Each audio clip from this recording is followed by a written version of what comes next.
नमस्कार दोस्तों, मैं हूं नीरज और आप देख रहे हैं सलाम इंडिया न्यूज।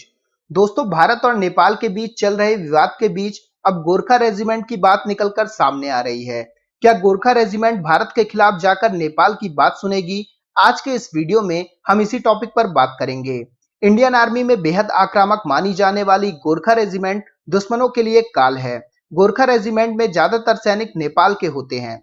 फिलहाल आज के समय में भारत और नेपाल के बीच नक्शे को लेकर तनातनी चल रही है।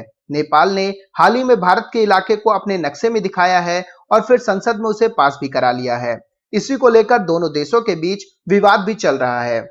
इसी विवाद के बीच नेपाल के उप प्रधानमंत्री और रक्षा मंत्री ने एक बयान देकर सेना के बीच में दरार डालने की कोशिश की है।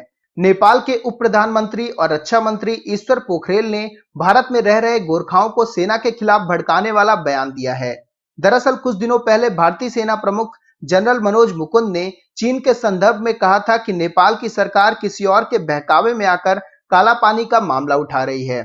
इसी पर विवादित बयान देते हुए नेपाल के रक्षा मंत्री ईश्वर पोखरेल ने कहा है कि भारतीय सेना प्रमुख ने नेपाली गोरखा आर्मी के जवानों की भावनाओं को ठेस पहुंचाया है, जिन्होंने भारत की रक्षा के लिए अपने प्राण तक न्यौछावर किए हैं।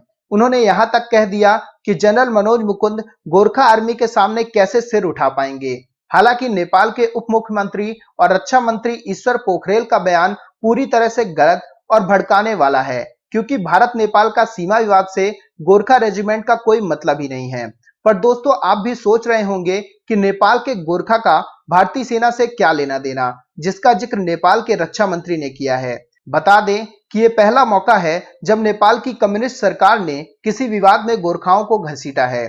चीन के इशारे में नाचने वाली ये सरकार भारत में रहने वाले गोरखाओं को भारतीय सेना के खिलाफ भड़काना चाहती है, जबकि भारतीय सेना प्रमुख के बयान से उसका कोई लेना देना तक नहीं था। दरअसल भारत और नेपाली गोरखाओं का भारतीय सेना से रिश्ता बहुत ज्यादा पुराना है।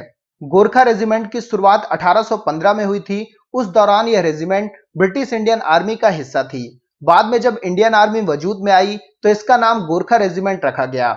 युद्ध में अपनी बहादुरी और आक्रामकता के लिए पहचाने जाने वाली गोरखा भारतीय सेना के सबसे बेहतरीन सैनिकों में से एक माने जाते हैं।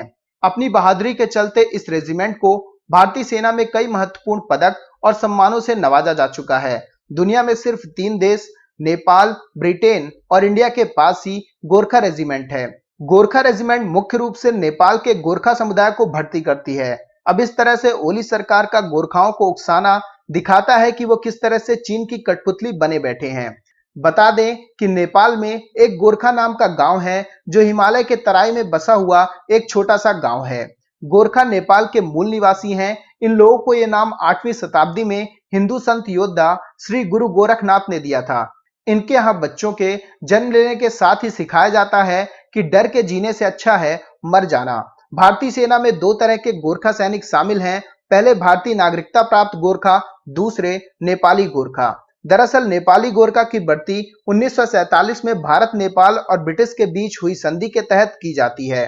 इस संधि के अनुसार नेपाली गोरखा भारत और ब्रिटेन की सेना में काम कर सकते हैं। बता दें कि भारत में इस समय 80,000 से ज्यादा नेपाली गोरखा सैनिक मौजूद हैं। फिलहाल नेपाल और भारत के बीच जो सेना विवाद चल रहा है, उसका इन गोरखाओं पर कोई असर नहीं है। हालांकि नेपाली सरकार इन गोरखाओं को भड़काने का काम जरूर कर रही है, पर कामयाब कभी नहीं होने वाली है। तो दोस्तों, अभी के इस वीडियो में बस इतना ही।